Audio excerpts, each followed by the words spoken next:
Pasok na tayo sa trabaho.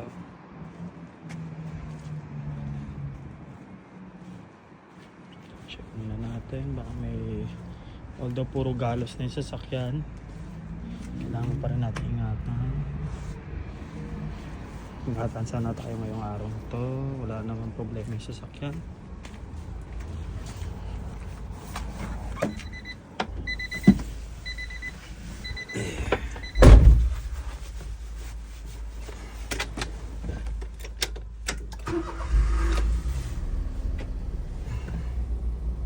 Putang.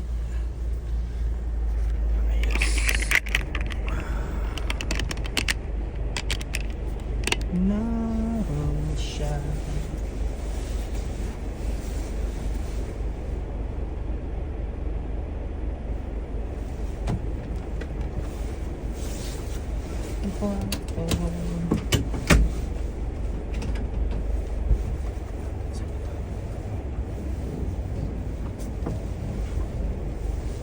Back to work.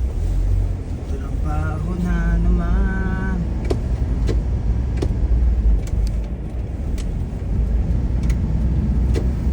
Paalam na sa'yo. Paalam na sa'yo.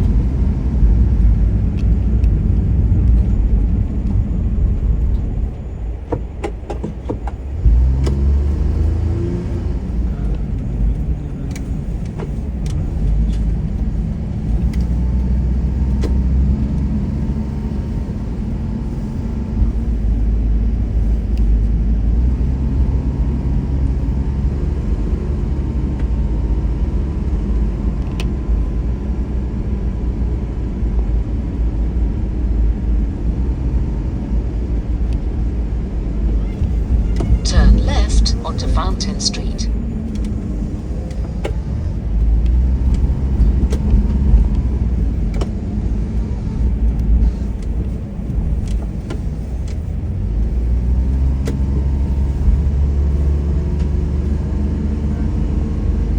In half a mile, turn left onto Elizabeth House.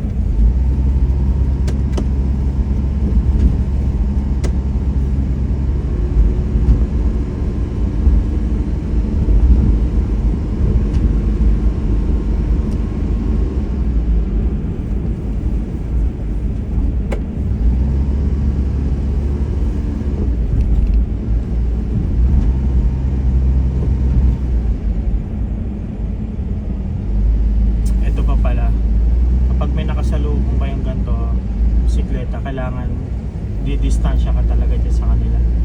Tapos hindi mo sila pwedeng sinahan or overtaken basta-basta.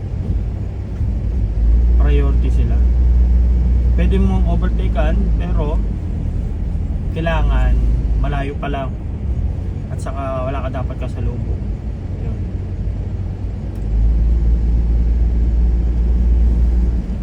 Tulad yan, hindi ako maka-overtake kasi may pasalubong.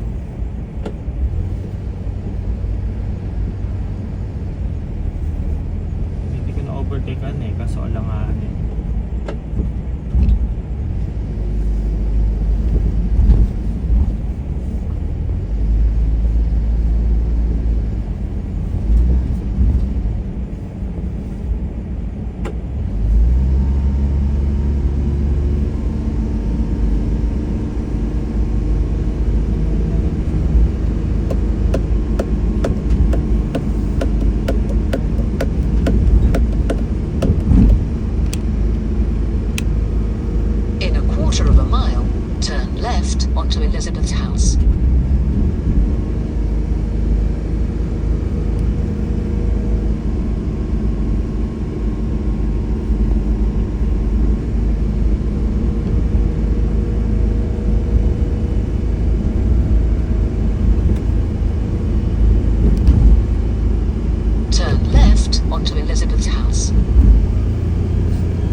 half a mile, turn right onto Ilmenit.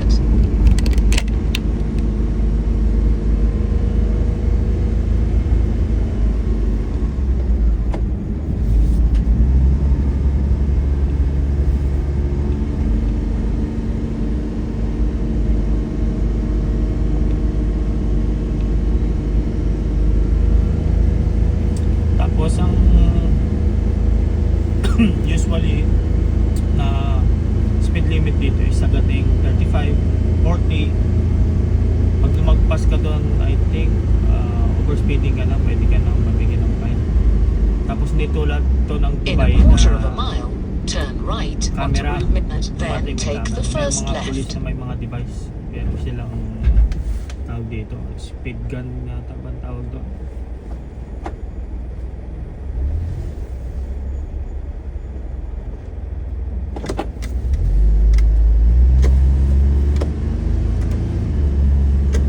Yun, nagbigay niya tayo.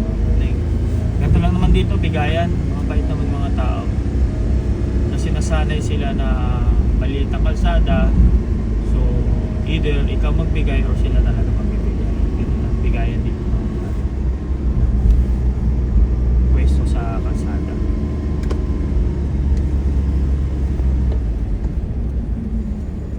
Sinong unang pwesto?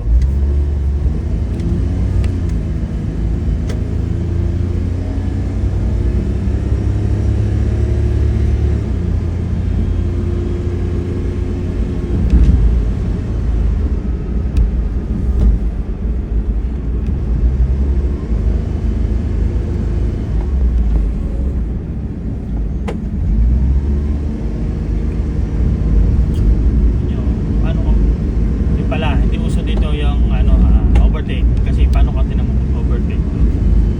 Ang chances mo lang na makapag-overtake is mga bisikleta, pero may kailangan mo pa rin mag-ingat. In a Hindi mo quarter of pwede a silang mile, turn right lapitan. onto Lebrinoffs. Kasi kailangan may distansya ka.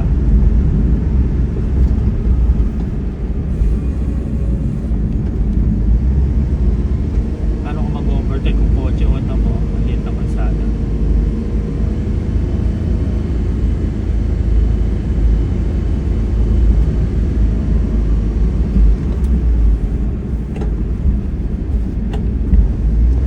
Una dito ako nag-aalangan yung mga kanto na yan, yung mga curve. Hindi ka talaga pwede dito bas-bas mo mabilis. Kasi kotse tatama ka Turn talaga. right at the traffic light. Kasi may malalaking sasakyan ka makakasalubong. Madalas naman maliliit yung mga sasakyan na makakasalubong. Kasi mas convenient dito yung mga maliliit na sasakyan.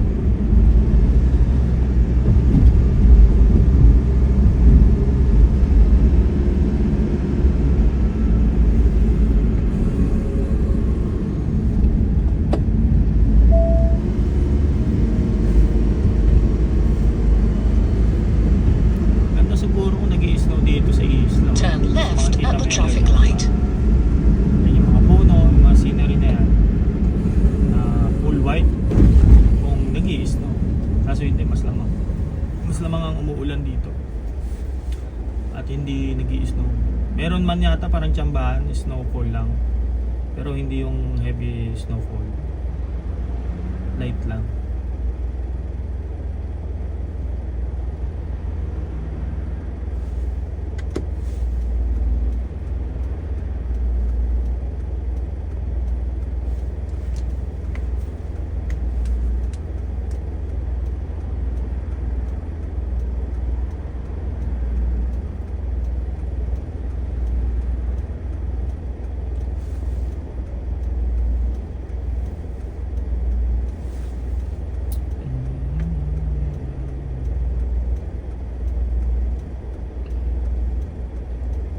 Ewan ko kung may camera dito kapag nabiting the red light ka. Parang meron eh. Sa ibabaw. Meron naman siguro. Pag yung mga signal light. Kasi sa Dubai talagang meron lahat dito pwedeng. Tapos heavy fine. Talaga. Dito rin.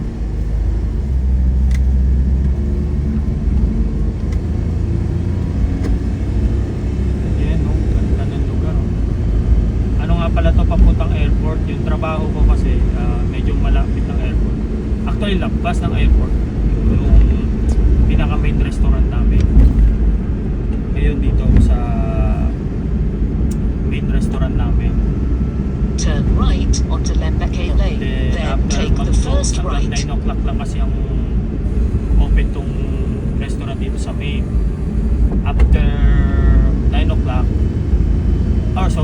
weekend pa lang ngayon hanggang 10 bukas ang resto namin. But normally, lang siya hanggang Turn 10 right onto Lane Rudy Lane Pong, dahil then weekend, take the first right. Friday, Saturday ang weekend nila dito na habit sa trabaho sa resto yan. Kaya nag-extended ng oras sa resto namin. So 5 to 10 nandiyan ako sa main. Tapos 10 hanggang 2 doon naman ako sa town, sa annex, kumbaga yung mas busy area namin na restaurant. Dito kasi sa main restaurant, more on preparation, pero same function. May Turn right order din, onto Lane pwede rin Pang mag-order Lane, online then ng take the mga first right. customer, tapos i-prepare, di-deliver, tapos pag nag-close na yung restaurant ng ganung oras ng 10, ipapasa na yung delivery sa kabila. So yung dalawa kaming driver,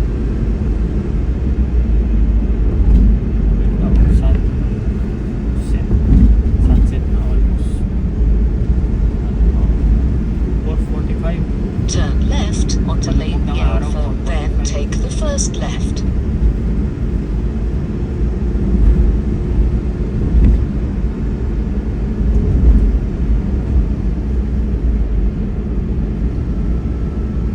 Turn right onto Kevin Leroy, then take the first right. Puro patong at mga lumang bahay na talaga ata.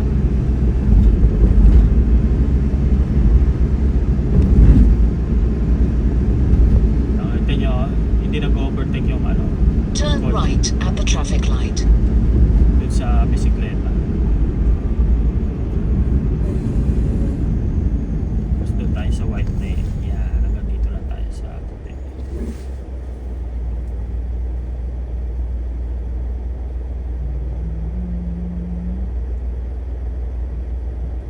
Tapos yun makwento lang, kagabi may delivery ako sa isang bahay. Mayroong matanda doon na puti, Briton. 79 years old na siya. Hindi siya mateki, pero umorder siya. Ewan ko kung sino umorder online at naka-order siya. Mag-isa lang kasi siya sa bahay eh. Pagdating ko doon, Turn right deliver ako. onto Lane Rude as Sabi it ko, ends, then take the first ano siya, right. 79 years old. Tapos sabi ko, are you alone here? No, I have a cat. Sabi niya, pusa lang daw ang kasama niya sa bahay. Kako, nasa yung mga anak mo? Ano mo kapag-anak mo? Andun lang daw sa kabilang bahay. Nasa parang kabilang kanto lang. So, naawa ko, sabi ko, mag-isa matanda.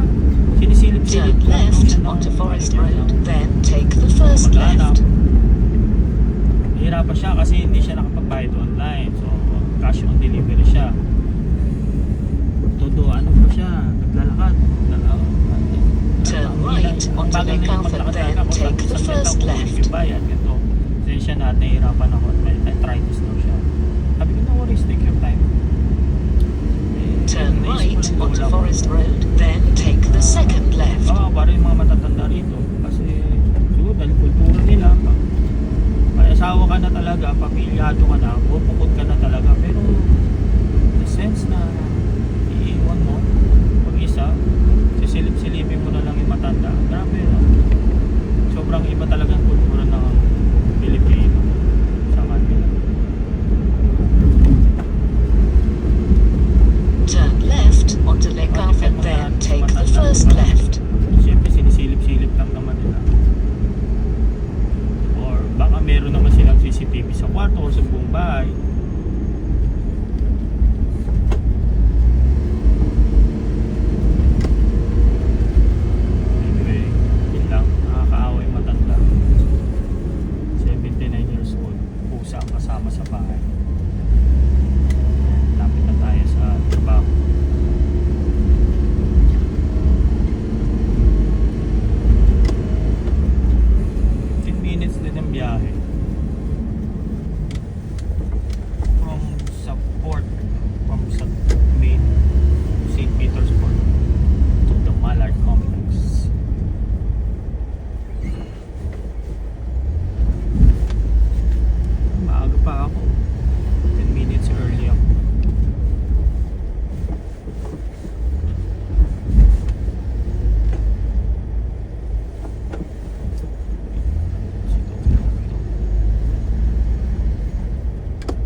Okay, see you guys. Bye-bye.